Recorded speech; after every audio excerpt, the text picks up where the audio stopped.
Salam alaikum, bonsoir. Donc, qu'est-ce que tu veux un peu le décor. Donc, nous sommes donc dans une classe.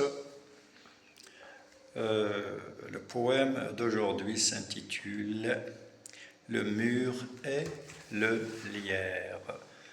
Donc, le mur, donc, le lierre, donc, c'est une plante envahissante.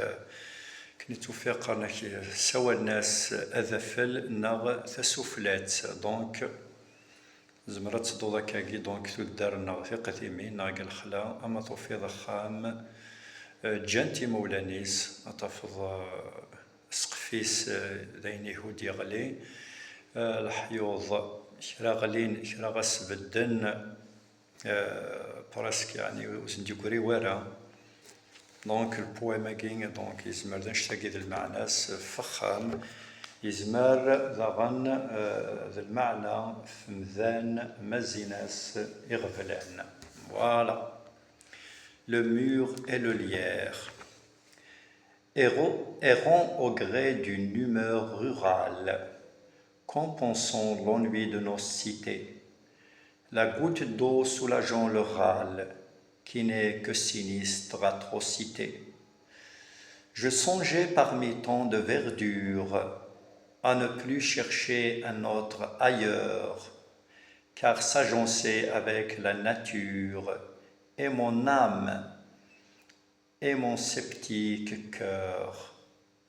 Que de bosquets et d'arbres touffus, que d'ajoncs épineux aux fleurs jaunes, semblant dire « Tu n'as pas tout vu, reste donc, éteins ton téléphone. » Et l'eau d'un vieux torrent qui rugit, comme pour dénoter son domaine.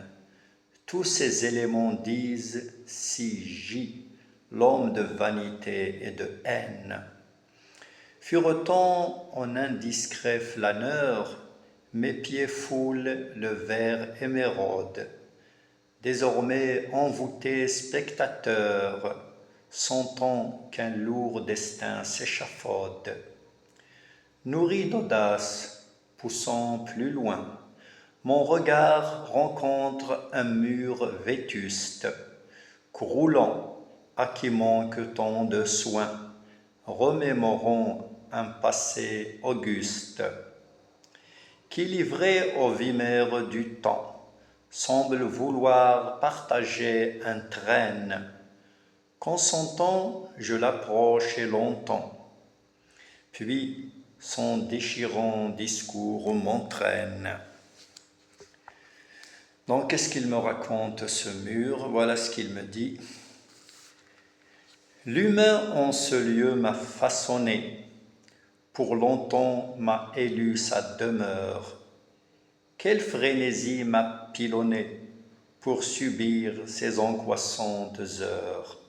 Ce lierre dont le vernis séduit, farde le délit par son feuillage. À cet état me voilà réduit. Qui peut faire cesser le carnage? Il plante dans ma chair ses crampons, lui sert de support mon indigence, qu'il tapisse ce grimpant fripant, un sol ingrat où revêt un arbre, tel un python enserrant sa proie, se délectant dans l'odieux plaisir, ou une vampe condamnant la joie d'un amoureux fou à desservir. Récit vrai ou juste métaphore, chacun selon son entendement. Histoire d'amour, leçon d'éthique, quelle âme sous ce déguisement?